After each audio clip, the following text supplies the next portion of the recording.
आइए आज हम विशेषण की अवस्थाएं पढ़ते हैं। ये विशेषण का परिचय हम पूर्व में पढ़ चुके हैं। देखते हैं विशेषण की अवस्थाएं। देखो विशेषण क्या होती है, इसकी अवस्थाएं होती है। ये प्रकार नहीं विद्यार्थियों, इसके भेद नहीं है। भेद प्रकार चार होते हैं: गुणवाचक विशेषण, संख्यावाचक, परिमाणवाचक और सार्वनामिक या संकेतवाचक। ये इसकी अवस्थाएं हैं विशेषण की। आप उदाहरण पढ़ोगे आप स्वतः ही समझ जाओगे इनको खुद ही। आइए हम चलते हैं इसके उदाहरणों की ओर। इनकी कोई परिभाषा नहीं होती अवस्था वगैरह। इसकी अवस्थाएं तीन होती है, इतना ध्यान रखो आप विद्यार्थियों। ये तीन अवस्थाएं इसकी होती है। ये विशेषण की पहली व मूल अवस्था। देखो विद्यार्थियों, ये पहला जो हमारे को दिया मूल अवस्था, बिल्कुल सबसे ज्यादा अवस्था तो यही पाई जाती है। ये मूल अवस्था है। यहाँ से चलते फिर आगे की अवस्था है, तो इसलिए इसको प्रथम प्रारंभिक अवस्था भी कहा गया। ये विशेषण की पहली व मूल अवस्था है। इसमें तुलना का भाव नहीं पाया जाता। चलिए इसको थोड़ी देर के लिए हम छोड़ देते हैं। तुलना नहीं करे करे कैसे करते वो हमें नहीं समझ में आएगा।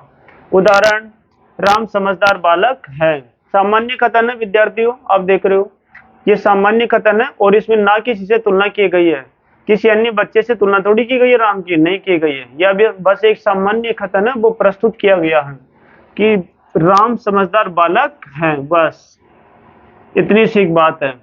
तो ये यही कह रहा है, ये विशेषण की पहली मूल अवस्था। ये ठीक है, छोड़िए। इसमें तुलना का भाव नहीं पाया जाता है। इस राम की तुलना किसी अन्य व्यक्ति, किसी लड़के से नहीं की गई है। यहाँ पर बस इसी के बारे में कहा गया सामान्य कथन है। ये विशेषण की सामान्य अवस्था होती है। बिल्कुल सामान्य बात है, बिल्कुल सही बात है, बिल्कुल सही कहा इसने, सामान्य अवस्था होती है। चलो दूसरी देखते हैं। थोड़ी देर के लिए इसको छोड़िए आप। अगर इसको अच्छे से आप नहीं भी समझ पाए तो इस दूसरे उदाहरण पर आ जाओ आप, जो इसकी दूसरी अवस्था की ओर हमें लेकर जाता है। यहाँ पर देखो विद्यार्थियों, ये उत्तरावस्था है इसकी, ये उत्तरा अवस्था। यहाँ पर देखिए इस अवस्था में क्या होता है विद्यार्थियों, जब कई बार हमारी की स्थिति ऐसी हो जाती है, हमें दो वस्तु या दो व्यक्तियों के बीच किसी एक को श्रेष्ठ और एक को निम्न बताया जाता, मतलब कम, थोड़ा उससे कम बताया जाता। ऐसी अवस्था आती है। हम कहते हैं ना कि महेश रमेश से अच्छा है, अच्छा बालक है, ऐसा कहते हैं। अब एक को श्रेष्ठ बताया उनमें, एक को उससे थोड़ा कम महत्व का बताया, थोड़ा हीन बताया। तो यहाँ पर दो हमारे पास प्राणी, दो वस्तुएं होती हैं, उनके मध्य में एक को श्रेष्ठ और एक को थोड़ा कम महत्व का बताया जाता है। यानी एक को अधिकतम, अधिकतर और एक को न्यूनतर बताया जाता है। यहाँ पर कहने का मतलब ये ऐसे ही कह रहा, राम श्याम से सुंदर है। राम श्याम से सुंदर है, तो राम को तो श्रेष्ठ बता दिया, इसको अधिकतर बताया और इसको न्यूनतर। श्याम को न्यूनतर बताया और इसको अधिकतर। मतलब यहाँ पर दो प्राणी आए, दो नाम आए, दो लड़के हैं, दो बालक हैं, जो भी है। यहाँ पर एक को ज्यादा श्रेष्ठ, एक को कम बताया गया। इस अवस्था में, उत्तरा अवस्था में, है ना, ध्यान रखिए। वही इसमें क्या हुआ था, इसमें कुछ भी ऐसी तुलना वाली स्थिति हमारे पास नहीं पाई गई थी। राम समझदार बालक है जो राम, ये इसके अंतर्गत, तो इसमें श्याम भी जुड़ गया। बस इनमें यही फर्क होता है दोनों में। एक होती है उत्तमा अवस्था। उत्तमा अवस्था मतलब सबसे ज्यादा श्रेष्ठ।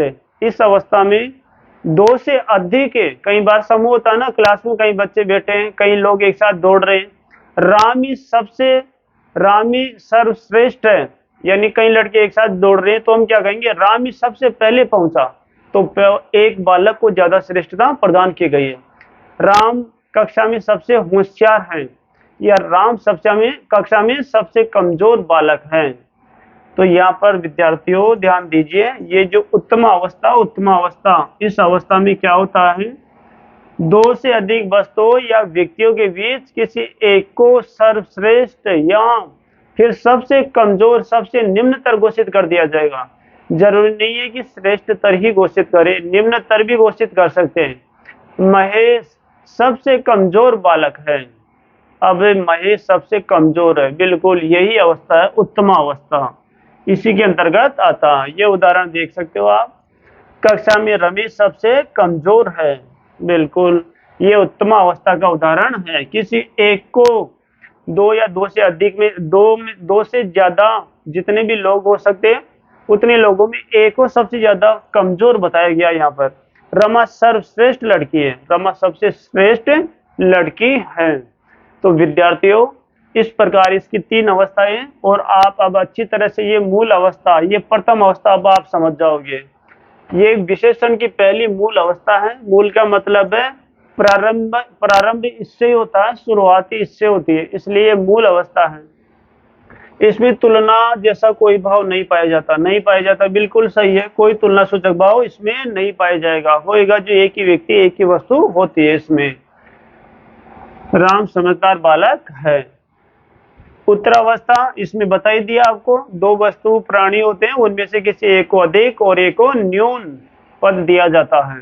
तो ये यहाँ पर उदाहरण लिख रखा, आप आराम से अपनी नोटबुक में उतार सकते हो, और बाकी और भी उदाहरण ऐसे बहुत सारे हो सकते हैं, हमें सिर्फ समझ लेना भर है। इसके बाद ये उत्तम अवस्था है, इसमें से 2 से अधिक वस्तु व्यक्ति प्राणियों के बीच में किसी एक को सर्वश्रेष्ठ या फिर सबसे निम्नतर घोषित किया जाता, निम्नतम घोषित किया जाता, कि सबसे कमजोर है, सबसे पिछड़ा है वो। तो यहाँ पर ये उदाहरण इसके दे रखे हमारे पास। अब इसकी ये हमारे को जो दे रखा है, इसकी 3 अवस्थाएं होती है, ये हमारे अच्छे से समझ में आ गया होगा, मूल अवस्था। चलिए विद्यार्थियों, थोड़ी देर के लिए हमारे पास देखो कुछ शब्द होते हैं, मैं किधर से मिटाऊं विद्यार्थियों, मैं इधर से थोड़ा सी रब कर देता हूं इसको।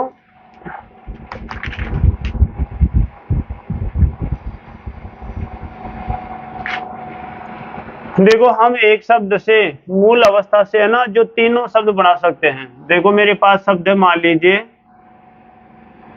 सरल, ये सरल शब्द है मेरे पास। सरल से सरलतर और सरलतम,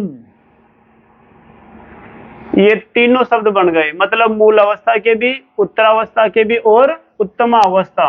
ये उत्तम अवस्था थी यहाँ पर जो मिटा दिया गया।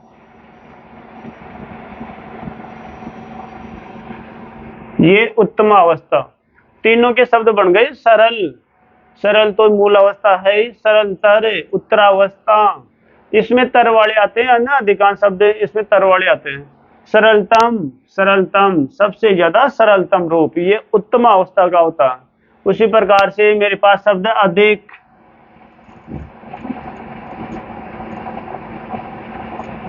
अधिक से अधिकतर,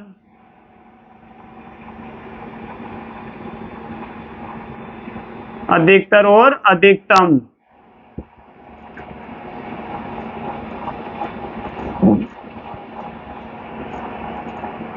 अधिकतम लगाकर मैं शब्द बना सकता हूं। तो ये तीनों अवस्थाओं के तीनों उदाहरण हो गए।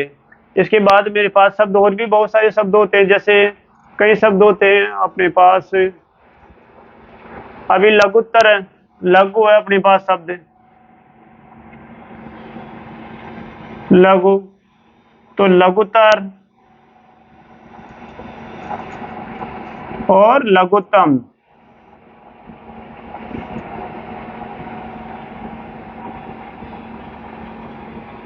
उसी प्रकार से दीर्घतर बन जाएगा, दीर्घतर भी इसी का उदाहरण है। दीर्घ, दीर्घतर, दीर्घतम। और उसी प्रकार से हमारे पास श्रेष्ठ, श्रेष्ठ का बन जाएगा श्रेष्ठ, श्रेष्ठतर, श्रेष्ठतम, ये हमारे पास श्रेष्ठ का भी बन जाएगा, श्रेष्ठ, श्रेष्ठतर और श्रेष्ठतम।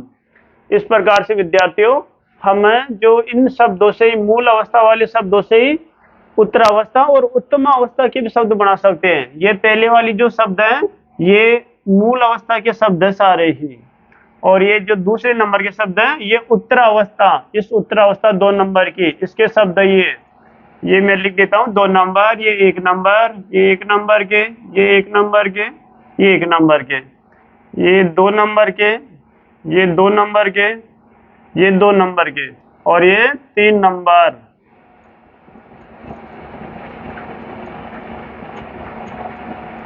ये 3 नंबर। इस प्रकार से ये शब्द हम बना सकते हैं। इन्हीं से तो ये शब्द बनते कहाँ से, मूल अवस्था से बनते, इसीलिए तो इसको कहा गया कि ये मूल अवस्था है। ये शब्द जो आते हैं वो मूल अवस्था से जुड़े हुए हैं। इस प्रकार से विद्यार्थियों, ये जो हमारी को विशेषण की अवस्थाएं दी गई थी, 3 अवस्थाएं, वो हमारी यहाँ पर पूर्ण होती है।